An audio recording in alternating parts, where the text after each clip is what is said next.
अस्सलाम वालेकुम पाकिस्तान, मैं हूं हसन अंसारी और आप देख रहे हैं पेरेंटिंग ऑनलाइन, पाकिस्तान का सबसे पहला और वाहिद पेरेंटिंग का लाइव शो। नाज़रीन, आज के जो टॉपिक है वो बच्चों की तरबियत के हवाले से है। बच्चों की तरबियत हम लोग बहुत अच्छे तरीके से करने की कोशिश तो करते हैं, बट बहुत सारे मामला ऐसे होते हैं जो अनकॉन्शियसली हम लोग कर बैठते हैं, जो कि बच्चों को अफेक्ट करता है। जज्बाती होते हैं या फिर कम्युनिटी सोसाइटी का प्रेशर होता है और हम परेशान होकर वो फैसले कर देते हैं जो कि बच्चों के लिए शायद सही साबित ना हो। हम एज पेरेंट्स अपने बच्चों के लिए तो ऑब्वियसली दिलो जान से मोहब्बत भी करते हैं, दिलो जान से कोशिश कर रहे होते हैं कि हम अपने बच्चों को सही से सही तालीम दें, सही से सही तरबियत दें। लेकिन एक छोटा सा मसला है, आजकल तालीम तो दे रहे हैं लेकिन तरबियत नहीं दे पा रहे हैं। वो क्यों नहीं दे पा रहे हैं उसके हवाले से आज हम बात करेंगे। मुझे बहुत खुशी है आज के जो हमारे गेस्ट हैं, एक तो आपको पता ही है मैं रिसर्च करता हूँ प्रॉपरली। जब रिसर्च की तो मैंने ये देखा, मैंने ये जाना कि एक शख्स है जो सालों से मेहनत कर रहा है पेरेंटिंग पर, जो लेक्चर्स दे रहा है, जो वेबिनार्स कर रहा है, जो सेमिनार्स कर रहा है, मतलब ये दीगर अलग अलग मुख्तलिफ चैनल्स में जाके वोकल होके बता रहे होते थे tips and tricks, tools, guidelines, handbooks. इन्होंने क्या नहीं किया पेरेंटिंग के डोमेन के अंदर। इनको नेशनल अवार्ड्स भी मिले हैं माशाल्लाह से। मीना रीजन में इनका बहुत बड़ा काम है, बहुत बड़ा नाम है। और जिस तरह से ये तरबियत कर रहे हैं, क्योंकि ये तरबियत पे ही काम कर रहे हैं, तालीम पे तो काम कर ही रहे हैं बट वो तो बेसिक्स है, बट तरबियत जो है ना वो फाउंडेशन होती है, उस पर ये बहुत बेहतरीन तरीके से काम कर रहे हैं। माशाल्लाह से इनके इदारा बहुत बेहतरीन तरीके से वसी और बहुत वाइड होता जा रहा है, एक्सपैंड करता जा रहा है। और क्यों ना हो, क्योंकि इतना बेहतरीन और इतना खैर का काम कर रहे हैं। नॉन प्रॉफिट ऑर्गेनाइजेशन है, सबसे बड़ी बात यह है, कोई कमर्शियल एलिमेंट इसके अंदर भी नहीं है। ये बहुत अहम चीज़ होती है। लेकिन जिस तरह से ये सटल अंदाज में तरीके से सलीके से बता रहे होते हैं, बगैर किसी को टॉन्ट किए, बगैर किसी को उंगली उठाए, वो बहुत लाजवाब है। और ये क्योंकि सालों से कर रहे हैं, मैंने आपको बताया, तो बहुत बेहतरीन आदमी है, बहुत नफीस आदमी है। मुझे बहुत फ़ख्र है, मुझे बहुत खुशी है कि आज हमारे गेस्ट हैं। शहजाद कमर साहब इनका नाम है। ये चीफ़ एग्जीक्यूटिव ऑफिसर हैं अतलीक़ फाउंडेशन के। बहुत यूनिक सा नाम है, इसके बारे में भी बात करेंगे। अस्सलाम वालेकुम, कैसे हैं आप? वालेकुम अस्सलाम, अल्हम्दुलिल्लाह। शहजाद साहब, अभी जिस तरह से मैंने कहा माशाल्लाह से आप सालों से वोकल हैं और लाजमी सी बात है, आपने पेरेंटिंग स्टाइल्स बहुत देखे होंगे। बहुत सारे डिजिटल दौर है, आपको पता ही आजकल का। पहले का दौर था, अलग था। पहले हम किताबों से पढ़ते थे, सीखते थे, उसके बाद हम टीवी चैनल से, टीवी के ड्रामों से सीखते थे, अब हम रील से सीख रहे हैं अनफॉर्चुनेटली। अच्छा, अगर हम बेसिक्स के बारे में बात करें तो जिस तरह से कहा डिजिटल पेरेंटिंग का दौर है, आपको क्या लगता है कि अब क्या होगी? क्योंकि मेरे ख्याल से तो ये अब तरबियत कर रहा है फ़ोन, और उसके अलावा तो कोई चीज़ तरबियत नहीं कर रही। टैबलेट में हम गेम्स खेल रहे हैं, टेलीविजन में हम ड्रामे देख रहे हैं, फ़ोन में हम रील्स देख रहे हैं, यही तरबियत रह गई है। आप क्या बोलते हैं इसके बारे में? देखिए, हुआ तो ऐसा ही है, लेकिन इसके पीछे कुछ वजूहात भी हैं ना। इसकी वजूहात में से एक बड़ी वजह तो ये है कि पेरेंट्स को नहीं पता कि तरबियत कैसे करनी है। ऐसा ही है। और टीवी आया तो लोगों ने कहा कि टीवी पे कार्टून शो लगा दिया जाए, उसके नतीजे में बच्चा बहल जाएगा। जब वक्त गुजारना तरबियत या वक्त गुजारना हमारे नज़दीक एक समझें कि टारगेट हो, तो फिर जाहिर सी बात है कि कभी टीवी आएगा और कभी जो है ना वीडियो गेम आएगा और कभी मोबाइल फ़ोन आ जाएगा। लेकिन अगर हकीकतन वालिदैन को तरबियत क्या, क्यों और कैसे, उसकी अहमियत क्या है, अगर वो समझ आ जाए, तो मैं नहीं समझता हूँ कि वालिदैन अपने बच्चों को मोबाइल फ़ोन के हवाले करेंगे। ऐसा ही है। या अगर मोबाइल फ़ोन दिया भी जाएगा तो किसी बेहतर पर्पज़ के लिए दिया जाएगा। इसीलिए दुनिया भर में हम ये देख रहे हैं कि वालिदैन ने, जिनको बच्चों की इस उम्र की अहमियत का अंदाज़ा है कि इस एक एक दिन के नतीजे में कल उनकी अपनी ज़िंदगी पे क्या असर आने वाला है, उनके बच्चे की कामयाबी और नाकामी में एक एक गुजरते हुए लम्हे का क्या इम्पैक्ट आने वाला है, तो हम देख रहे हैं कि वालिदैन उस चीज़ों को कंट्रोल भी कर रहे हैं, सीखते भी हैं। और एक तरफ ये भी हम देखते हैं कि अल्हम्दुलिल्लाह पूरे पाकिस्तान में ट्रैवल करते हुए, पाकिस्तान से बाहर जाकर देखते हुए कि माएँ अपने बच्चों की खातिर कोर्सेस करती हैं। माएँ अपने बच्चों की खातिर जो है ना जाकर सीखने को राज़ी हैं, सीख रही हैं, स्कूलों में आ रही हैं, पूछ रही हैं। दोनों तरह की चीज़ें अगर अंदाज़ा हो जाए तो मेरा ख्याल ये है कि ऐसे ही थोड़ा कुछ मुख्तलिफ हो जाएगा। अच्छा, माशाल्लाह से जिस तरह से अभी आपने बहुत अरसे पहले एक मैंने आपकी वीडियो देखी थी, उस पर आपने बोला था कि दिमाग के कुछ हिस्से हैं, एक लेफ्ट हिस्सा है जो कि क्रिटिकल थिंकिंग करता है, इस तरह से आपने कुछ बोला था, मुझे एग्जैक्टली वो लफ्ज़ नहीं याद। लेकिन हम अनफॉर्चुनेटली हाफजे को जो है वो मेमोराइजेशन को हम फोकस कर रहे होते हैं और हम कोशिश ये कर रहे होते हैं अक्लमंद बच्चे के जो पैरामीटर्स है, वो जिसका हाफजा ज़्यादा अच्छा है हम उसी पर फोकस करते हैं। तो इसके बारे में ज़रूर बताइएगा कि एक तो लेफ्ट और राइट में आपने जिस तरह से बोला था, और ये हाफजे वाला मामला जो था। हाफजा तो आपका भी अच्छा है कि आपको याद रहा क्योंकि पुरानी वीडियो है वो एक उस पर। देखिए, जो इंसानी दिमाग है ना, ज़ाहिर सी अल्लाह पाक ने इसको सबसे ऊपर रखा है। इसकी वजह क्या है? सबसे ऊपर इसीलिए रखा है कि हमने इसको ज़्यादा इस्तेमाल करना है। जो चीज़ हमारे ज़्यादा इस्तेमाल की होती है हम उसको थोड़ा हैंडी से रखते हैं ना। किचन के अंदर ख़वातीन भी जो चीज़ सबसे ज़्यादा इस्तेमाल की होती है उसको सामने सामने रखते हैं। और वो बर्तन जो कम इस्तेमाल होने होते हैं मेहमानों के लिए जहेज के, और अंदर करके एहतियात से रखते हैं। इसी वजह से अल्लाह ताला ने सबसे ऊपर अगर हमें ये दिमाग दिया है, तो ये दिमाग ना सिर्फ ये कि हमारी बायोलॉजिकली हमारी बॉडी को कंट्रोल कर रहा है, बल्कि इसके साथ साथ जो इंसानों की सबसे अहम तरीन चीज़ है, जो उनको सोचने समझने की सलाहियत दी गई है, इसकी वजह से इसको शर्फ हासिल है दीगर मखलूक़ात पर, तो वो यही तो है। अच्छा, ये जो दिमाग है, जाहिर सी बात है कि इस दिमाग को इसकी डेवलपमेंट ये बड़ी अहम चीज़ है। बच्चों की पैदाइश से पहले से ही दिमाग बनता है, और अगर दिमाग ना बने तो आपको पता है कि फिर उस बच्चे की पैदाइश और उसकी सब चीज़ें वो कंप्रोमाइज़ हो जाती हैं। सही है। तो ये जो ब्रेन का बनना है, ये जिसका आगाज़ बच्चे की पैदाइश से पहले से हो रहा है, और जिसके लिए कहा जाता है माँ को कि फॉलिक एसिड ले रहे हैं, तो छोटा सा फॉलिक एसिड ब्रेन डेवलपमेंट के लिए बड़ी छोटी सी गोली बड़ा काम करती है। ये ब्रेन ही असल इंसान है। इंसान अपने जुस्से का, अपने जिस्म का नाम तो नहीं है, वरना पाकिस्तान के सबसे बड़े आदमी आलम चन्ना साहब थे। बिल्कुल। लेकिन हम देखते हैं कि इसी पाकिस्तान के अंदर एक बहुत छोटे से कद के एक साहब, कि जो अगर हम उनको बुलाते थे या दुनिया उनको बुलाती थी तकरीर के लिए, तो डाइस के पीछे कुर्सी पे रखनी पड़ती थी, कुर्सी पे खड़े होकर बात करते थे। 2.5-3 फीट का उनका कद था, फिर ऊंची टोपी लगाते थे तो नजर आते थे। लेकिन वो पाकिस्तान के सबसे ताकतवर तरीन आदमी थे, चीफ जस्टिस ऑफ पाकिस्तान। एक चीफ जस्टिस तो इंसान अपने कद से बड़ा आदमी नहीं बनता, इंसान अपने ब्रेन से बड़ा आदमी बनता है। इसीलिए इस दिमाग के हवाले से सारी दुनिया बड़ी सेंसिटिव होती है। ब्रेन के हवाले से कोई भी ग़िज़ा, ज़रा सा भी किसी ग़िज़ा के बारे में उनको ये अंदाज़ा हो जाए दुनिया भर में कि इसके कोई बुरे असरात ब्रेन पे हो सकते हैं, तो उन तमाम खाने पीने चीज़ों को बैन कर दिया जाता है। अच्छा। दुनिया दिमाग के बारे में बहुत सोचती है, और क्यों ना सोचे, क्योंकि यही है जो सारी दुनिया को चला रहा है। बिल्कुल ऐसे ही है। सारी तहकीक, सारी तख्लीक, सारा सोचना समझना, लर्निंग, ये सब कुछ दिमाग से तो हो रहा है। ऐसे ही। ये जो हम बोल रहे हैं, जो हम सोच रहे हैं, ये जो हम कुछ दुनिया में बड़ा कर रहे हैं, दिमाग की वजह से हो रहा है। इसीलिए अल्लाह पाक ने इस दिमाग को सबसे ऊपर रखा है। और चूंकि नमाज, इसकी एक और मिसाल अगर आप समझेंगे, नमाज जो है मोमिन की महराज है, और उसमें सिजदा नमाज की महराज है, और सिजदे में हम क्या कर रहे हैं, इस दिमाग को, पेशानी को ज़मीन पर रख देते हैं कि भाई ये हाईएस्ट थिंग थी हमारी, हमने आपके सामने रख दी, अल्लाह के सामने। इस दिमाग के हवाले से समझने की ज़रूरत ये है, जैसा कि आपने बात कही कि दिमाग के जो ये हमारी तरफ से जो सारा का सारा जोर है, वालिदैन जिसको समझते हैं, वो बैक ऑफ द हेड एक छोटा सा हमारा पार्ट है, मेमोरी, हाफजा। जो बच्चा सारी कॉपी याद करे तो हम कहते हैं बड़ा ज़हीन है, मैथ की कॉपी भी याद कर ली। हालांकि ज़हानत दरअसल आपके लेफ्ट हेमिस्फीयर का यानी कि क्रिटिकल थिंकिंग का, और आपके राइट हेमिस्फीयर का यानी कि क्रिएटिव थिंकिंग का नाम असल में ज़हानत उसे कहते हैं। ठीक है। मेमोरी भी अहम है, लेकिन बस इतनी अहम है, हम तो है ही इंसान, और कहा जाता है कि इंसान नसियान का मरीज है, भूलने का। तो हम तो पैदा ही भूलने के लिए हुए हैं। हाँ, अलबत्ता प्रॉब्लम सॉल्विंग हमारी ज़रूरत है रोज़ाना की, तख्लीकियत हमारी ज़रूरत है, जिसकी वजह से हम आज यहाँ बैठ गए हैं और बकरी आज ही वैसे ही खाना खा रही है। ऐसे ही। तो ये जो तख्लीकियत है, ये ब्रेन जो है ये डेवलप होता है, और ये 6 साल तक 80% ब्रेन बन जाता है। बाज़ लोग उसको 5 साल भी कहते हैं कि 5 साल तक 100 बिलियन न्यूरॉन्स होते हैं, ज़हानत के सेल होते हैं। 100 बिलियन, इतनी बड़ी तादाद में ज़हानत के सेल होते हैं, और ये अल्लाह ताला ने हर इंसानी बच्चे को दिए होते हैं, चाहे वो अमीर है या गरीब है। वो बच्चा कराची में पैदा हो या न्यूयॉर्क में पैदा हो, उसका बाप जो भी काम करता हो, वो बुध के दिन पैदा हो या किसी भी दिन पैदा हो, उसका पैदाइशी वजन जो भी हो, इल्ला एक MR हो, मेंटली रिटार्डेड अगर नहीं है, तो सारे बच्चे इक्वल जीनियस पैदा होते हैं। अल्लाह ताला रहमान और रहीम है, जुल्म नहीं करता।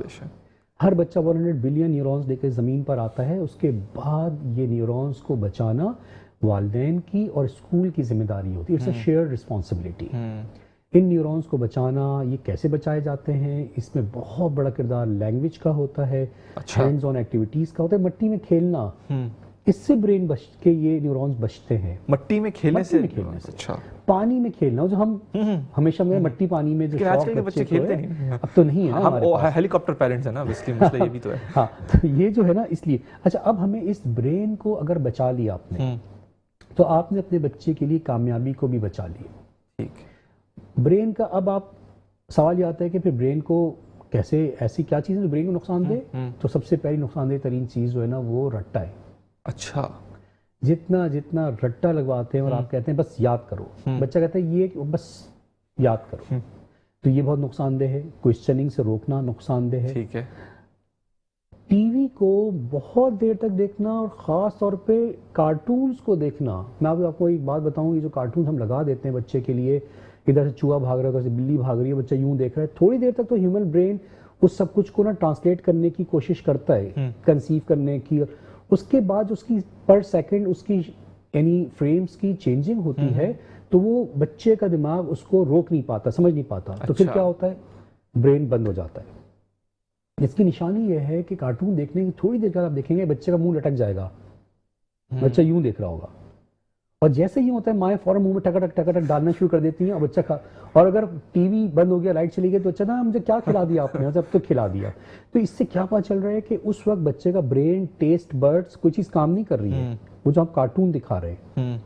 अब ये इतने ही नुकसानदेह बात है, लेकिन हमें लगता है कि शायद बच्चा इंजॉय कर रहा है। तो चूंकि हमें पेरेंटिंग का चीज़ों की अवेयरनेस नहीं है, शादी के मौके पे ये तो बात होती है कि आपने जो है ना जहेज़ के बारे में बात हो रही है, कमरा बना नहीं बना, गाड़ी दी नहीं दी, और कहाँ से मेकअप होगा, लेकिन ये बात नहीं हो रही कि जो असल काम उसके बाद है, बच्चों की पैदाइश, उसके बारे में तरबियत कहाँ हो रही है। सही बात है। तो वो हमारी सोसाइटी में कोई नहीं बता रहा है। इसकी वजह से फिर ये मिसकॉन्सेप्शन आती है कि हाफजा ही शायद जहानत होगी। सही से। अच्छा शाह साहब, जिस तरह से अभी आपने बताया कि हाफजा ही ऑब्वियसली जहानत होगी, अभी ये वाली बात भी है कि पहले के दौर में कहानियाँ भी सुनाई जाती थी, माएँ और वालिदैन जो हैं वो प्रॉपर तरीके से आपको सुलाते वक्त वो कहानियाँ सुनाते थे, पोएम सुनाते थे, लोरियाँ सुनाते थे। अब के दौर में तो ये ख़त्म हो गया क्योंकि किताबें ख़त्म हो गई और ना कहानियाँ किसी के पास है। तो क्या आपको लगता है कि कहानियाँ सुनाने से भी ब्रेन डेवलपमेंट होती थी उस वक्त? जनाब, ये तो आपने बहुत ही अहम सवाल किया। ये जो कहानियाँ हैं, इसका बच्चे के सिर्फ ब्रेन से नहीं, हार्ट से भी बड़ा गहरा ताल्लुक। अच्छा। देखिए बच्चे की जो शख्सियत है, जब हम बच्चे को देखते हैं ना, तो बाकी लोगों को शायद बच्चा नज़र आ रहा होगा, लेकिन माँ बाप को, टीचर्स को गौर से जब वो देखें तो बच्चे को सर से पाँव तक 8 डोमेन्स में देखना चाहिए। वो हमने स्लाइड आपको भेजिएगा, वो दिखा सके कि जो 8 डोमेन्स होते हैं, कि ये जो ब्रेन है, उसके बाद लिंग्विस्टिक डेवलपमेंट है, लिसानी तरबियत है, ये जहानत की दिमाग की तरबियत है, फिर इमोशंस की तरबियत है, इमोशनल डेवलपमेंट, फिर उसके बाद ये हमारी ग्रॉस मोटर फिजिकल डेवलपमेंट है, जिसमें ग्रॉस मोटर है, फाइन मोटर है, स्टैमिना है, फूड है, हाइजीन है, फिर हमारी सोशल डेवलपमेंट है। सही। खाना कैसे खाना है, बात कैसे करनी है, बड़ों के साथ, छोटों के साथ, अपनी ज़मीन के साथ, अपने कल्चर के साथ मोहब्बत, अटैचमेंट, ये सब क्या है, सोशल डेवलपमेंट है। फिर उसके बाद स्पिरिचुअल डेवलपमेंट है, अल्लाह उसके रसूल सल्लल्लाहु अलैहि वसल्लम के साथ बच्चे का ताल्लुक, एक वेल बीइंग के साथ, ग्रेटर बीइंग के साथ। इसी तरीके से फिर बच्चे के लिए ये भी उसका ताल्लुक है कि बच्चे को हम हादसात में, आग लग जाए, जलजला आ जाए, कैसे बचना है ये सिखाएं। ये एक और डोमेन है, लाइफ सेविंग स्किल्स का डोमेन कहलाता है, जिसमें कौन बुरे लोग हैं जिनसे आपने फासला रखना है, स्ट्रेंजर्स क्या होते हैं, ये सब इसका पार्ट है। फिर टेक्नोलॉजी आज हमारे हाथों में है, तो टेक्नोलॉजिकल डेवलपमेंट, तो ये 8 डोमेन्स अल्हम्दुलिल्लाह तालीक ने 2010 में अल्हम्दुलिल्लाह हमने ये बताया कि जब हम बच्चे को देखें, पेरेंट्स, तो बच्चे को इतना हल्के यूं ना देखें। माँ समझती है कि मैंने इसको खाना खिलाना है, अच्छे से कपड़े पहनाने हैं, और मुंह धुला के ना शाम 5 बजे से पहले माँ बाप के आने से पहले तैयार करके बिठाना है, या काला निशान लगा कर। तो मेरी तो जिम्मेदारी यही है। बाप कहता है मैंने किसी तरीके से पैसे इसके लिए कमाने हैं और फीस भरनी है।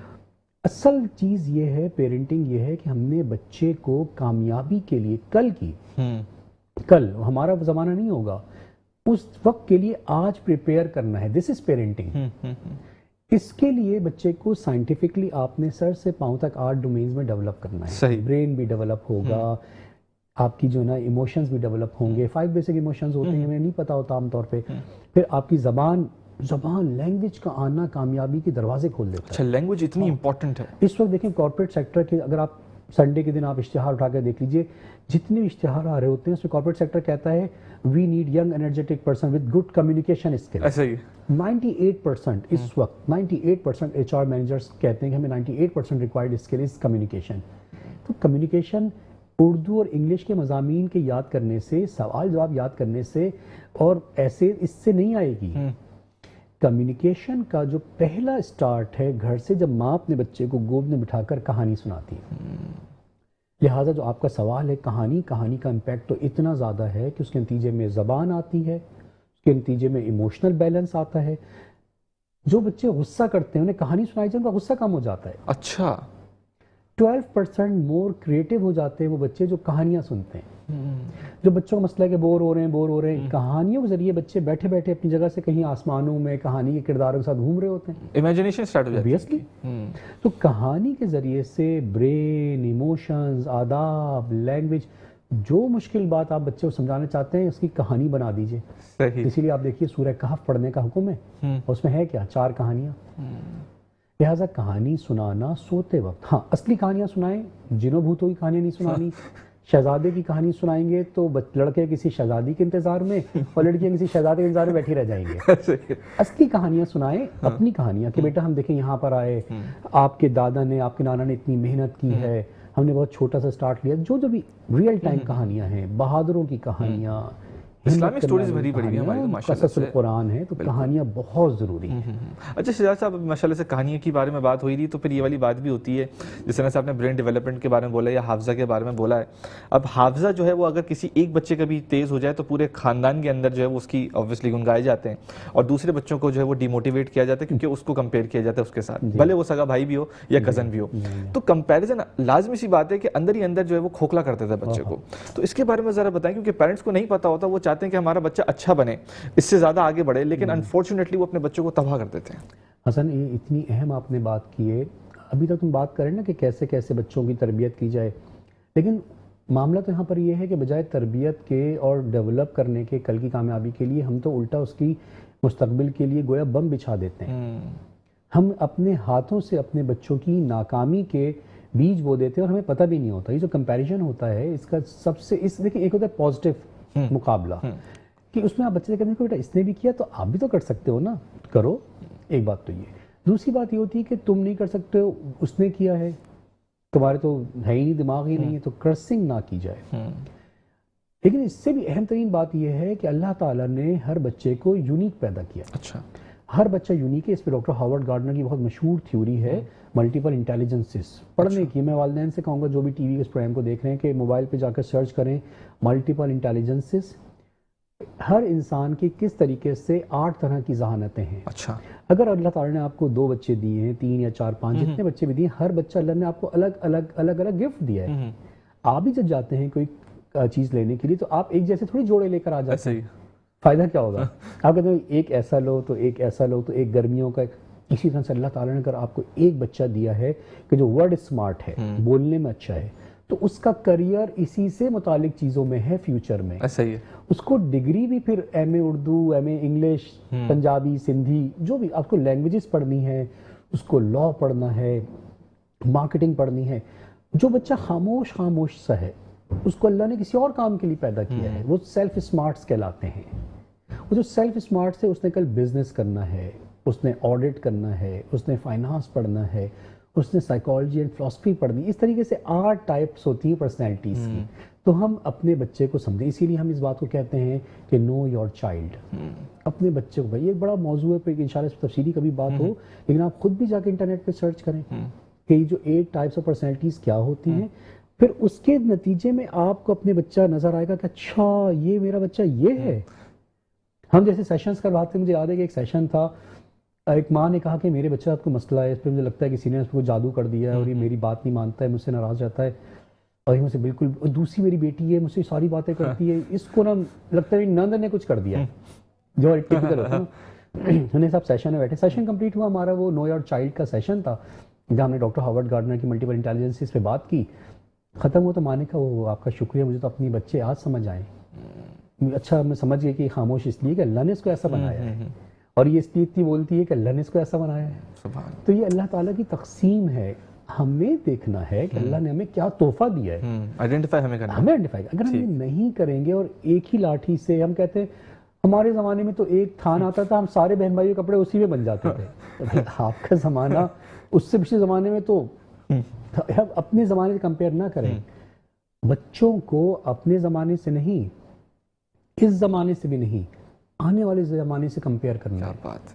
बच्चों को आने वाले कम से कम 15 से 20 साल बाद के लिए तैयार किया जाता है। वो आज की प्रोडक्ट नहीं है। उसको 15 साल बाद मार्केट में आना है। तो थोड़ा सा मुस्तकबिल में जाकर अपने बच्चे की कल की कामयाबी को सामने रखते हुए अपने बच्चे को, अगर हमें अपने बच्चों से मोहब्बत है, जो कि है उसमें कोई शक नहीं है, तो हमें ये करना है, फॉरवर्ड थिंकिंग करनी पड़ेगी। ठीक है शहजाद साहब, एक छोटा सा वक्फा लेंगे। नाज़रीन एक छोटा सा वक्फा लेंगे, वक्फे के बाद वापस आएंगे, कहीं मत जाइएगा, हमारे साथ जुड़े रहिएगा। अस्सलाम वालेकुम पाकिस्तान, आप देख रहे हैं पेरेंटिंग ऑनलाइन, पाकिस्तान का सबसे पहला और वाहिद पेरेंटिंग का लाइव शो। नाज़रीन अभी हम बात कर रहे थे बच्चों की तरबियत के बारे में और वालिदैनों के बारे में। अच्छा शहजाद साहब, अभी जिस तरह से अभी हमारी ऑफ द स्क्रीन बात हो रही थी होम स्कूलिंग के बारे में, अभी इस वक्त लाजमी सी बात है ट्रेंड भी चल रहा है, कोविड के बाद ये मामला भी हो गया था कि लोग ऑनलाइन जो है वो सब चीज़ें पढ़ रहे थे, लेकिन कहीं ये देखने में भी आया था कि डिसिप्लिन जो है वो नहीं हो पा रहा था, कहीं ये देखने पर आ रहा था कि जो है वो वालिदैन खुद इन्वेस्ट नहीं कर रहे थे टाइमली, क्योंकि अगर होम स्कूलिंग कर रहे हैं तो फिर वालिदैन को चाहिए कि प्रॉपर्ली तो सीखें, सीखने के बाद प्रॉपर्ली टाइम दें। तो होम स्कूलिंग के बारे में आपका क्या राय है, ज़रा ये बताएं। देखिए होम स्कूलिंग तो हमेशा से इंसानों में होती आई है, और सबसे पहली कहते हैं ना, बड़ी आम सी बात है कि पहली दरसगाह तो होती ही माँ की गोद है। सही। तो माँ की गोद अगर दरसगाह है पहली, तो फिर माँ को पता भी तो हो कि उसने पढ़ाना और सिखाना क्या है। यानी दरसगाह के अंदर बच्चा है और जिसको सिखाना है उसे नहीं पता, तो क्या होगा। हाँ, ये एक अलग बात है कि आज के हालात के अंदर माँओं को इसमें एक सपोर्ट की ज़रूरत है। तो वर्ल्ड वाइड इस वक्त होम स्कूलिंग एक बहुत बड़ा ट्रेंड है। अभी हमने कराची के अंदर, कराची इंटरनेशनल बुक फेयर होता है, बहुत बड़ा बुक फेयर होता है और उसके बाद फिर लाहौर में इंटरनेशनल बुक फेयर था, फिर मुल्तान इंटरनेशनल बुक फेयर था। हम तीनों जगह मौजूद थे, हमारे बड़े स्टॉल्स थे तालीफ के। और आप तसव्वुर कीजिए कि हमारे पास आने वाले जिन लोगों ने हमारे पास नाम लिखवाया, तो कोई कहीं 500 लोग, कहीं 400 लोग, कहीं 300 लोग, बड़ी तादाद में पेरेंट्स आ रहे हैं। उसमें उलमा भी हैं, उसमें डॉक्टर्स भी हैं, उसमें इंजीनियर्स भी हैं, और वो आकर कह रहे हैं हम अपने बच्चों को होम स्कूलिंग करवा रहे हैं। तो इसकी रीज़न क्या है? इसकी रीज़न ये है कि बहरहाल वालिदैन को अब ये बात का एहसास हो रहा है कि मेरे बच्चे की कामयाबी मेरे हाथ में है, आई एम रिस्पॉन्सिबल। ये नहीं हो सकता कि हम स्कूल के पास बच्चे को भेज कर और हम रिलैक्स हो जाएंगे, बस ठीक है स्कूल कुछ ना कुछ बना देगा। एक वक्त था कि जब हम स्कूल जाना, मैट्रिक कर लेना या पढ़ना या डिग्री लेना जो होता था ना, ये इनफ होता था। ये ज़माना वैसा नहीं है। अब जो है ना वो स्किल्स की ज़रूरत है, अब पर्सनैलिटी दरकार होती है, अब शख्सियत जो होती है उसको अब कारोबार और जॉब में वो ऊपर जाती है। अब ये सारी चीज़ें, जाहिर सी बात है कि स्कूल में बहरहाल एक प्रॉब्लम है कि वहाँ पर आपके पास जितने बच्चे हैं, जितने ज़्यादा वहाँ पे टीचर पे लोड होता है, तो उस सबके साथ एक कंप्रोमाइज़ हो जाती चीज़ें। तो अब पेरेंट्स ये कहने लगे हैं कि जी हमने अपने बच्चों को खुद से पढ़ाना चाहते हैं, लेकिन हमें कोई गाइड कर दे। ऐसा ना हो कि हम बच्चे को होम स्कूलिंग करवाएं, होम एजुकेशन करवाएं, उसके बाद जब बच्चा बड़ा हो तो वहाँ पे ये ना हो ना कि बच्चे को कोई चीज़ कमी हो, या किसी स्टेज पे हम बच्चे को ये कहते हैं कि हम अब स्कूल लेकर जाना चाहते हैं। जैसे मैंने अपने बच्चों को अल्हम्दुलिल्लाह होम स्कूलिंग की, मेरा बेटा माशाल्लाह उसकी अब मेडिकल कॉलेज के अंदर है, लेकिन एक ख़ास टाइम पर आकर जब हमें मेरी मसरूफियात भी और बच्चों की अम्मा भी चूँकि डॉक्टर थी तो उनकी भी मसरूफियात बहुत ज़्यादा थी, तो फिर एक टाइम पर आके हमने बच्चों को स्कूल भेजा। लेकिन उससे पहले we have a structured plan कि इस एज में मैंने अपने बच्चे को लैंग्वेज में क्या सिखाना है, मैथ्स में क्या सिखाना है, उर्दू में क्या सिखाना है, और अगर आपको ये पता हो तो बहुत आसान हो जाता है। अच्छा, फिर ये टेंशन नहीं होती कि ख़ानदान वाले कहते हैं तुम घर पे करा रहे हो, ऐसे थोड़ी होता है। ऐसे ही। और अगर स्कूल में तुम्हें कैसे पता स्कूल में क्या कुछ होता है, और तुम यहाँ पे ये बच्चे तजुर्बे करो, ये एक मसला था। सोसाइटी में इशू है जी, सोसाइटी का एक प्रेशर था। हमने अल्हम्दुलिल्लाह तालीक़ में हमने अल्लाह ताला ने हमें आसानी दी कि हमने, चूँकि हम पाकिस्तान भर में स्कूलों को भी इम्प्रूव करते हैं, हमारे स्कूल सपोर्ट प्रोग्राम्स हैं, स्कूल डेवलपमेंट प्रोग्राम्स हैं, तो हम स्कूलों में भी अर्ली चाइल्डहुड के बारे में टीचर्स को एक एक दिन के जुमले भी लिखे हुए कराची से भेजते हैं, टिल सवात, कराची से सवात तक, सिंध के अंदर, पंजाब में टीचर्स ने क्या पढ़ाना है, किस दिन कैसे पढ़ाना है, फ्लैश कार्ड्स क्या होंगे, वर्कबुक क्या होगी, होमवर्क क्या जाएगा, कहानी क्या सुनानी है, दरवाजे पे इस्तकबाल क्या होना है। चूंकि अल्हम्दुलिल्लाह हमारा रिसर्च डिपार्टमेंट सब कुछ बना के यहाँ से स्कूलों को भी सिखाता था, टीचर्स को, तो हमने उन्हीं चीज़ों का वर्जन पेरेंट्स के लिए बनाकर, अल्लाह का शुक्र है जब ये लॉन्च कर दिया, parents are so much happy, they are relax कि अच्छा अब ये ख़तरा नहीं कि मेरा बच्चा सीख नहीं पाएगा, कुछ रह ना जाए। इसके साथ साथ हमने अल्हम्दुलिल्लाह बाकायदा होम एजुकेशन किट्स हैं, हम लेकर भी आए, वो प्रॉपर बना दी कि भाई ये किट्स हैं, आप ले लें, आप घर पे पढ़ाइए। हमारी हेल्पलाइंस हैं, उन हेल्पलाइंस बड़ी आसान से 0323 अतालीक, 0332 अतालीक, 033 हेल्प डेस्क, या नंबर बनाते हैं हेल्पलाइन मिल जाए। पाकिस्तान में फर्स्ट टाइम हेल्पलाइंस के ऊपर टीचर्स कॉल कर लें या माहें कॉल कर लें, ये मेरा बच्चा है, ये उम्र है, मुझे बताएं, मुझे ये मुश्किल हो रही है, क्या सिखाऊं, कैसे सिखाऊं। तो इन हेल्पलाइन से हमारे एक्सपर्ट्स उनको बताते हैं कि अच्छा जी आप ये करें, इंग्लिश की साउंड्स हैं, लेटर सी की साउंड ख है, ख एक्ट, इस तरह पढ़ाएं।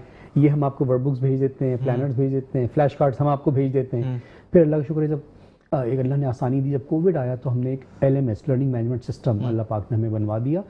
उस LMS के अंदर हमने 800 प्लस वीडियोस बनाई और डाल दी, क्योंकि स्कूल बंद हो गए थे। हमने कहा कि स्कूल बंद हुए, तालीम बंद नहीं होनी चाहिए।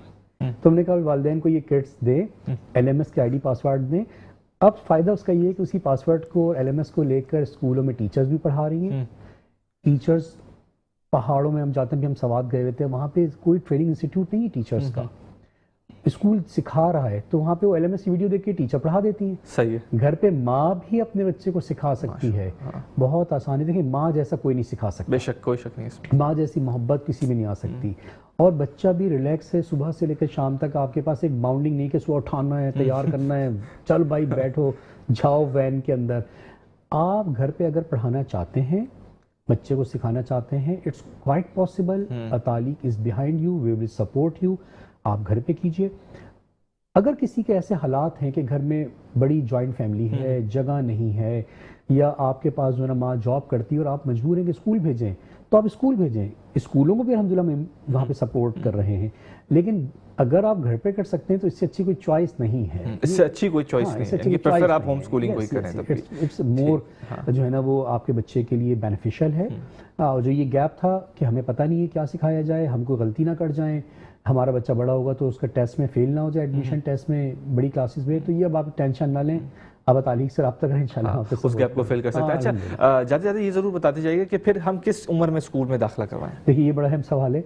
पाकिस्तान में लोग ये कहते हैं कि जर्मनी के अंदर और बाहर तो बच्चा 6-7 साल की उम्र में जाता है, तो हम क्यों छोटा भेजें। देखिए हमारे हालात अलग हैं। मैंने आपसे कहा कि आप होम स्कूलिंग करा सकते हैं, आप होम स्कूलिंग कराएं, O लेवल्स तक, मैट्रिक तक, कोई इशू ही नहीं है। लेकिन हमारे यहाँ ना, अगर बाहर बच्चा बड़ी उम्र में जा रहा है तो उनके पास पार्क्स हैं, ऐसे उनकी गवर्नमेंट उनको सामान दे रही है, बच्चे के लिए पैसे दे रही है, हर चीज़ गवर्नमेंट बच्चे की अफोर्ड करती है। यहाँ थोड़ी सब कुछ माँ बाप ने ही करना है। घर इस तरह के छोटे छोटे थोड़ी जिस तरह हमारे यहाँ पर है, बिल्कुल ही पार्क तो यहाँ है ही नहीं। तो आप मुझे बताइए कि अगर बच्चे को आप नहीं भेजते तो आपके पास क्या चॉइस है। आप एक जॉइंट फैमिली में हैं, आप फ्लैट में रहते हैं, पार्क्स आपके पास है नहीं, वाहिद चीज़ होती है कि आप टीवी के आगे बिठा दें। ऐसे ही है। तो इट्स बेटर कि आप टीवी के आगे बिठा दें, उससे बेहतर कि बच्चा बाहर घूमता फिरे, या बच्चे को ना वो दवाई पिला के कहे सो जाओ काम करना है, उससे आप ब्रेन उसका खराब कर दें। ये भी करते हैं कि वो नींद की दवाइयाँ पिलाती रहती है माँ, जो सुबह में काम करना होता है। तो इससे बेहतर है कि आप स्कूल भेज दें। स्कूल में कम से कम एक टीचर्स हैं, एक माहौल है, एक छोटी लाइब्रेरी होगी, कोई बच्चे खेल लेंगे तो। लेकिन अगर आप कर सकते हैं घर पे कर, नहीं कर सकते फिर आप स्कूल भेजें। और 2.5 साल की उम्र में 2.5 में आप स्कूल भेजें, करीब के स्कूल में भेजें। आप उनको जाके बता दें क्या हो सकता है। लेकिन देखिए स्कूल, पेरेंट्स और हम रिसर्च ऑर्गेनाइजेशंस, हम सब मिलकर बच्चों के लिए काम करेंगे तो कुछ होगा, क्योंकि बच्चे सबके सांझे हैं। ऐसा ही है। बच्चे सबके हैं, सिर्फ माँ बाप के नहीं हैं। इसी बच्चे ने कल आगे जाकर इस कौम में कहीं ना कहीं बैठा होना है। हमारी किस्मत इसके हाथ में होगी, या तो हमारी नुकसान देगा, हमारे लिए फायदेमंद हो। लिहाजा हम सब ने मिलकर बच्चों के लिए पूरा एक ट्रायंगल है जिसमें काम करना है हमने। शहजाद साहब, दुनिया में सबसे कीमती चीज़ होता है वक्त, वो आपने हमें दिया, हमारी ऑडियंस को दिया।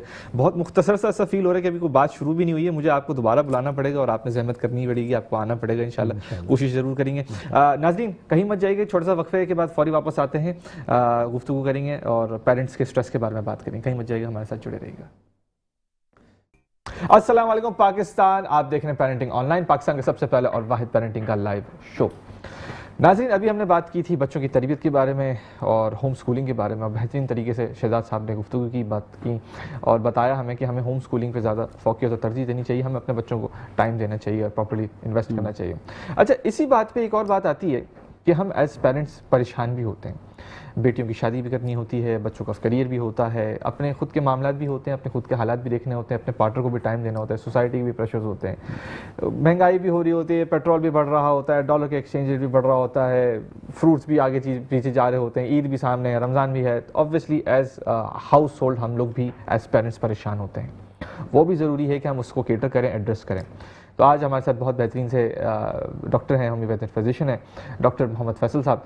ये आज हमें बताएंगे कि हम किस तरह से अपने एज यंगस्टर्स एज चिल्ड्रन हम किस तरह से अपने पेरेंट्स को केटर कर सकते हैं, सपोर्ट कर सकते हैं, ताकि उनकी जो स्ट्रेस लेवल है वो थोड़ा सा कम हो। फैसल साहब अस्सलाम वालेकुम। वालेकुम अस्सलाम। हसन भाई कैसे हैं? अल्हम्दुलिल्लाह ठीक ठाक। फैसल साहब मुझे बताइएगा, अभी जिस तरह से मैंने आपको बताया कि लाजमी सी बात है पेरेंट्स भी खुद परेशान होते हैं, और एज चिल्ड्रन हमें भी जिम्मेदारी उठानी चाहिए कि अगर वो परेशान है और हमें दिख रहे हैं कि वो परेशान है तो हम किसी ना किसी तरीके से उनकी परेशानी दूर करें। तो आपको क्या लगता है कि हम किस तरह से अपने बच्चों की, अपने वालिदैन की परेशानी दूर कर सकते हैं? बहुत बेहतरीन सवाल, बहुत अहम सवाल जिस पे बात हो नहीं रही असल में। और ऐसा चीज़ है कि हम ज़्यादातर अगर हम इस टॉपिक पे बात करते हैं तो हम टारगेट कर रहे होते हैं कि हमारी यूथ डिप्रेशन का शिकार है, हमारी नौजवान नस्ल जो है वो इस मसले का शिकार है। हालांकि देखा जाए तो जो नौजवान नस्ल के अंदर डिप्रेशन या फिर स्ट्रेस के मसाइल हैं हसन भाई, वो ऐसे हैं कि वो टेम्परेरी हैं, ठीक है, और वो खुद साख्ता भी हैं ज़्यादातर, ठीक है। क्योंकि देखिए उनके मसाइल ऐसे हैं कि हमारे दीन के अंदर ख़ास तौर पे जैसे कि मुकम्मल ज़ाब्ता हयात है अल्हम्दुलिल्लाह, तो इसके अंदर तो ऐसी चीज़ें हैं कि वो इतनी ख़ास मैटर नहीं करती हैं। आप अगर उसको शुक्र की तरफ ले जाएं तो वो आपके साथ इतना ज़्यादा जुड़ेंगी नहीं। लेकिन पेरेंटिंग के एतबार से अगर हम देखें तो वो जो सोच है वालिदैन के अंदर, देखें वो भी एक हद तक एज कम्पेयर हम करें कि वहाँ भी शुक्र आ जाए तो मसले हल हो जाएंगे बहुत हद तक। लेकिन असल में क्योंकि वो वालिदैन हैं, वो काफ़ी चीज़ें कैरी कर रहे होते हैं और वो सोच रहे होते हैं कि मुस्तकबिल को लेके टारगेट कर रहे होते हैं कि कैसा होगा। फिर आजकल ख़ास तौर पे मैं बात करना चाहूँगा हसन भाई, जो सोसाइटी हमारी चल रही है आजकल, जो वाक़यात हो रहे हैं, जो मामलात हैं, पूरी मुल्की सूरत पे बात करूँगा तो डेफिनेटली वालिदैन जो है मुसलसल जो है वो परेशान है, सोच का शिकार है। ऐसा ही जब एक चीज़ मुसलसल ओवरथिंक की जा रही हो हसन भाई, मैंने अपनी ओपीडी में पेशेंट्स को देखा है कि लोग जो हैं मल्टीपल चीज़ों को नहीं सोच रहे, स्पेसिफिक होके मुसलसल एक चीज़ के बारे में जब सोचा जा रहा हो तो वो चीज़ आपको शुगर की तरफ भी ले जा सकती है। ऐसा ही है, ठीक है।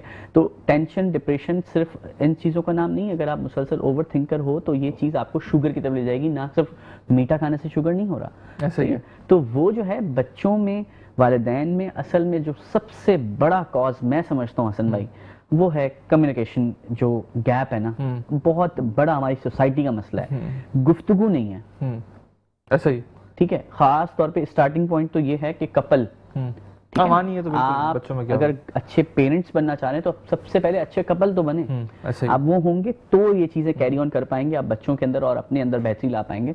कम्युनिकेशन की कमी है, क्वालिटी टाइम नहीं है, सेल्फ केयर नहीं है, ठीक है। ये तीन चीज़ें खास तौर पर। चौथा भी मैं कहना चाहूँगा एक्सपेक्टेशंस। लोग कहते हैं ना कि उम्मीदें लगाई होती हैं और लोगों ने अपने खुद से भी उम्मीदें लगाई हैं कि मैं इतना बर्डन कैरी कर लूँगा। 2-2, 3-3 जॉब्स में उलझे हुए, बहुत ज्यादा फंसे, ओवर सेक्रीफाइस कर रहे होते हैं। मसला ये भी होता है कि हम कोशिश कर रहे होते हैं कि हम अपने बच्चों को अच्छी तरबियत दें, लेकिन हम तरबियत नहीं दे पाते क्योंकि हम टाइमली अवेलेबल ही नहीं होते। जब इमोशनली अवेलेबल नहीं होंगे तो बच्चों की तरबियत हो ही नहीं पाएगी। डेफिनेटली कम्युनिकेशन पे बात करूंगा। कम्युनिकेशन सिर्फ ये नहीं कि सिर्फ आप आपस में रखें, बच्चे की माँ बाप से, बच्चे की माँ से, माँ की मतलब आपस में, वालिदैन की ख़ास तौर पे आपस में चीज़ों को डिस्कशन किया जाए कि क्या मामलात हैं, कैसा चल रहा है, जो भी हैं चीज़ें। उसके बाद सेकंड नंबर पे जो मैंने जिक्र किया कि क्या बोलते हैं सेल्फ केयर। सेल्फ केयर जो है वो बहुत ज़रूरी है, ठीक है। और उसमें जो चीज़ें आती हैं, आपकी नींद सबसे पहले मेरी नज़र में तो नींद है हसन भाई। देखिए नींद नहीं होती तो आपकी फिजिकल जो बॉडी के अंदर बहुत सी चीज़ों में चेंजिंग आ रही होती हैं। अच्छा, मैंने यहाँ पे चीज़ एक ऐड ऑन करना चाहूँगा। अक्सर व बेशतर मैंने ये देखा है कि पेरेंट्स आते हैं, डॉक्टर साहब शादी के बाद जो है वज़न बड़ा अजीब सा बढ़ गया है, मैं डॉक्टर साहब मैं बहुत खाता नहीं हूँ लेकिन ये मेरी अजीब सी शेप निकल आई है, मैं बहुत डिस्टर्ब हूँ, लोग टॉन्ट कर रहे हैं, ठीक है। तो मैं बोलता हूँ भाई लोग टॉन्ट कर रहे हैं, आप उस पर ध्यान दे रहे हैं, जितनी तवज्जो आप दे रहे हैं वो उतनी आपको वो कैरी करके चल रहा है। तो कोशिश करें, देखें जो मोटापा है ये सिर्फ खाने से नहीं बढ़ रहा, सेल्फ के अंदर केयर के अंदर आपकी नींद बड़ा मैटर कर रही है। अगर आपकी हार्मोनल बैलेंस है, आपकी नींद डिस्टर्ब है तो डेफिनेटली आपका वेट गेन भी हो सकता है और लॉस भी हो सकता है, ठीक है। अच्छा, क्वालिटी टाइम पे क्या था कि लोग जो हैं वो जैसे मैंने बताया कि 3 से 4 जॉब्स कैरी कर रहे हैं। अब उसमें असल भाई ये है कि वो सिर्फ टारगेट किया हुआ है कि सिर्फ डेफिनेटली फाइनेंशियल है, ठीक है, लेकिन जब तक आप ये सोच रहे हैं कि मैं अपने बच्चों को सिर्फ ये चीज़ें प्रोवाइड कर दूं तो पेरेंटिंग हो जाएगी, सिर्फ चीज़ें मैटर नहीं करती हैं। ऐसा ही है। सबसे ज़्यादा जो चीज़ मैटर करती है वो टाइम। ऐसा ही है। अगर आप पूरी अपनी साइकिल को मुसलसल काम काम काम किए जा रहे हैं, तो वो ऐसा नहीं है कि आज आप कर रहे हो बाद में आपको वसूल नहीं होगा, ठीक है ना? कभी नहीं होता। कोशिश करें कि एक साइकिल बना के मैनेजमेंट करके डेज डिसाइड करें। एक दिन छुट्टी का लाजमी है, जिस दिन आप छुट्टी करें उस दिन आप थोड़ा बाहर जाएं, आपके लिए भी जरूरी है। विटामिन सी अल्फाबेट वाला भी जरूरी है, और विटामिन सी जो SEA वाला जो है वो भी बहुत जरूरी है। एनवायरनमेंट की जरूरत है, आप बाहर जाएं, घूमें फिरें, बच्चों के साथ घूमें। उसके बाद आखिर में एक्सपेक्टेशन की बात की मैंने। अच्छा भाई, एक्सपेक्टेशन तो आप लोगों से लगाते हैं, सही है, वो बड़ी खराब चीज़ है, वो आपको स्ट्रेस की तरफ ले जाती है कि ये बंदा मेरा एक काम कर देगा, ये एक चीज़ कर देगा। आपने खुद से भी नहीं लगानी ज़्यादा, समझ रहे हैं? मतलब चीज़ों को साथ लेके चलें, कोशिश करें मैनेजमेंट जो है ना नाम, इस पे बड़ा काम करें, ये चीज़ है। बिल्कुल बिल्कुल सही बोला आप। और वही वाली बात है कि अगर वालिदैन जो है वो प्रॉपर तरीके से अगर एवरी सिंगल डे अपने लिए थोड़ा सा टाइम निकालें, आधा घंटा निकालें, तो बहुत चीज़ें हो जाएंगी। क्योंकि अगर बंदा खुद जो है वो मोटिवेटेड होगा, एनर्जाइज्ड होगा, एनर्जेटिक होगा, उसी हिसाब से बच्चे को भी दे पाएगा। देखिए, मेरे सीनियर साथी हैं, उन्होंने बात की कि उन्होंने कहा, अक्सर वो कहते हैं हमारे माशरे में ऑल ओवर थपकी जो नहीं है, थपकी कॉन्सेप्ट है, इसकी बड़ी कमी है असल में। बहुत कमी है, बहुत कमी है, यकीन करें। हम किसी की बुराई करने में बहुत जल्दी करते हैं, ठीक है? अगर हम किसी को इतना भी कहना चाह रहे हैं ना कि यार आप अच्छे लग रहे हो, तो हम 100 दफा सोच रहे हैं यार मैं किसको कैसे बताऊं, ये क्या सोचेगा। यार कर गुजरो भाई, आपको अच्छा लगेगा। When you feel someone better, आपको भी अच्छा लग रहा होगा कि आप किसी की तारीफ कर रहे हो, तो इंशाल्लाह ताला आपको भी इसका वो फायदे मिलेंगे। तो थपकी जो है ना बड़ा मैटर करती है चीज़। आप जब किसी को पॉजिटिविटी दोगे तो आपको भी मिलेगी इंशाल्लाह ताला। ऐसा ही है, वो what goes around comes around. आप खुद करेंगे तो फिर आपके पास भी वापस आएगा। बिल्कुल ऐसा और वही वाली बात है जिस तरह से आपने अभी आगाज भी किया था कि पार्टनर्स आप पहले अगर बेहतर बनेंगे ना, अगर अपनी बीवी की आप तारीफ कर रहे हैं तो तारीफ क्यों नहीं कर रहे? क्योंकि बहुत सारे ऐसे भी मामला होते हैं कि वो नुक्स तो निकाल लेंगे, इसमें नमक कम था, ये वाली चीजें तो कर लेंगे, लेकिन तारीफ नहीं करेंगे अपनी बीवी की। अच्छा, बीवी की तारीफ अगर कर भी रहे हैं तो बहुत सारी जगह ऐसे भी होनी चाहिए, मेरे हिसाब से आप इसको सेकंड करें, कि आपको अपने बच्चों के सामने भी तारीफ करनी चाहिए। अपनी बीवी की तारीफ वहां पे भी करनी चाहिए, और बीवी की रिस्पेक्ट वहां पे भी करनी चाहिए, ताकि वो अपनी माँ को उसी हिसाब से देखें और वो समझें, सीखें कि हाँ यार ये इस तरह से जो है वो स्पाउस होता है, इस तरह से जो है वो शौहर का होता है। ऐसे ही है, बिल्कुल ऐसे ही है हसन भाई। देखें, मैंने एक सोशल मीडिया पे क्लिप देखा कि वो जो पेरेंट है, वालिद जो है, खासतौर पर बाप जो है, वो काम से आ रहा है, तो बच्चे जो हैं वो ध्यान नहीं दे रहे, वो खेल रहे हैं, सही। तो यहाँ से वालिदा ने क्या काम किया, पहले दिन भागी, जैसी गेट खुला भागी चली गई, उठ के गई, फौरन उनका बैग रिसीव किया। बच्चों ने एक दफ़ा देखा कि हाँ मम्मा क्यों गई हैं, पहले दिन इग्नोर किया, सेकंड डे वो देखा कि फिर वो जा रही हैं, फिर वो जा रही हैं, तीसरे चौथे हफ्ता 10 दिन के अंदर वो बच्चे भी भागना शुरू हो गए, बाबा आ गए। तो यही चीज़ सिर्फ माँ के लिए काम ड्यूटी लगाएगी, ये सेम वर्क बाप का भी है। ऐसा ही आपने बच्चों को नोटिस करवाना है कि क्या वैल्यू है आपकी मामा की, एक वैल्यू है, वो चीज़ सेट करनी है। अच्छा, हम लोग कंपेयर कर रहे होते हैं कि हमारे दौर में ये था, इन बच्चों को ये चीजें मुहैया हैं, या फिर उसके बाद कंपैरिजन बच्चों में हो रहा होता है भाई, खास तौर पे ये चीज कितना हमारे बच्चों में माइंड को वो कर रही है, डाइवर्ट कर रही है, खराब कर रही है, उनको मजीद स्ट्रेस में लेके जा रही है। खास तौर पे हमारा टॉपिक तो ये है कि वालिदैन का स्ट्रेस, लेकिन वालिदैन का स्ट्रेस जुड़ा हुआ है बच्चों से में, सब चीजें एक साथ जुड़ी हुई है। अच्छा, वालिदैन का स्ट्रेस होगा, मुसलसल कैरी ऑन कर रहे होंगे, तो वो चीज बच्चों में आ रही होगी, ऐसे ही ट्रांसफर हो रहा होगा, बिल्कुल हर हाल में हो रहा होगा। अगर उनको कोई स्ट्रेस नहीं भी है, वो वालिदैन को मुसलसल स्ट्रेस में, परेशानियों में देख रहे हैं कि वो पैसों के लिए या फिर फाइनेंशियली किसी भी चीज के लिए परेशान है, वो ऑब्जर्व कर लेते हैं, सक कर लेते हैं वो एनर्जी। भाई बिल्कुल सही कहना है, आप ऑब्जर्व कर रहे होते हैं, और मुसलसल उनके अंदर ना सिर्फ स्ट्रेस वो तो जाहिर नहीं कर सकते, उनके पास एक्सप्रेशंस की कमी है, मुकम्मल नहीं है, वो टेंटम शो कर रहे होंगे, टेंटम में आप शो कर रहे होंगे, बदतमीज हो गए, सही है, बदतमीजी कर रहे होते हैं, अक्सर मार रहे होते हैं, उनको पता नहीं है ना, आपने उनको ट्रेन करना है। बच्चे बड़े हो जाएं तो उनको फिर देखना चाहिए, वालिदैन की तरफ ध्यान देना चाहिए कि वालिदैन अगर वो परेशान हैं तो उनकी थोड़ी सी एक्स्ट्रा केयर की जाए, सही है ना। क्योंकि देखिए, मैंने अपने लाइफ के अंदर, आपने कहा कि स्ट्रेस पे बात की जाए, तो मैंने अपने लाइफ में अपने वालिद को देखा, उन्होंने जिस तरह से चीज़ों को लेके हसन भाई कैरी किया, मैं आइडियल करता हूँ इस चीज़ को कि देखें आज भी वो अपनी वर्कआउट को नहीं छोड़ा, उन्होंने काम कर रहे हैं, मुसलसल काम कर रहे हैं अल्हम्दुलिल्लाह। और क्योंकि देखें, बिजी रहना भी अल्लाह ताला की बड़ी नेमत है, यकीन करें, फरागत रहना वो भी एक वो है, लेकिन मसरूफ रहना ये भी बड़ी अल्लाह ताला की नेमत है बहुत बड़ी, कि चीज़ों को आप मैनेज कर रहे हैं और सब चीज़ों को बराबर लेके चलना।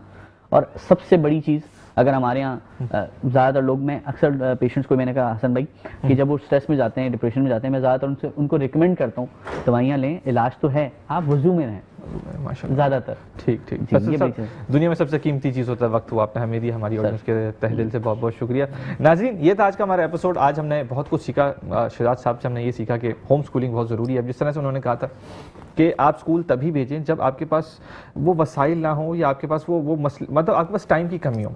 अगर आपके पास टाइम है तो आप जो है वो उस पर इन्वेस्ट करें, प्रॉपर तरीके से अपने बच्चों के साथ बात करें, और फिर आप होम स्कूलिंग के किट्स निकालें। आप फेसबुक पे जाएं, आप यूट्यूब पे जाएं, आप टिकटॉक पे जाएं, आप दूसरी चीज़ें भी तो देख रहे होते हैं ना, आप ये चीज़ें भी देखने शुरू कर दें। आप इनकी अतालिक फाउंडेशन पे जाएं, parentingmatters.pk जो हमने एक फाउंडेशन बनाई है। फाउंडेशन ये नॉन प्रॉफिट नहीं है, इसके अंदर किसी किस्म का कोई मिलावट, कोई कमर्शियल नहीं है। हमने आज तक अल्हम्दुलिल्लाह कोई भी पेड गेस्ट नहीं बुलाया और ना हम इस पे क्लेम करते, कोई स्पॉन्सर भी नहीं है। Parenting online is all self funded by us.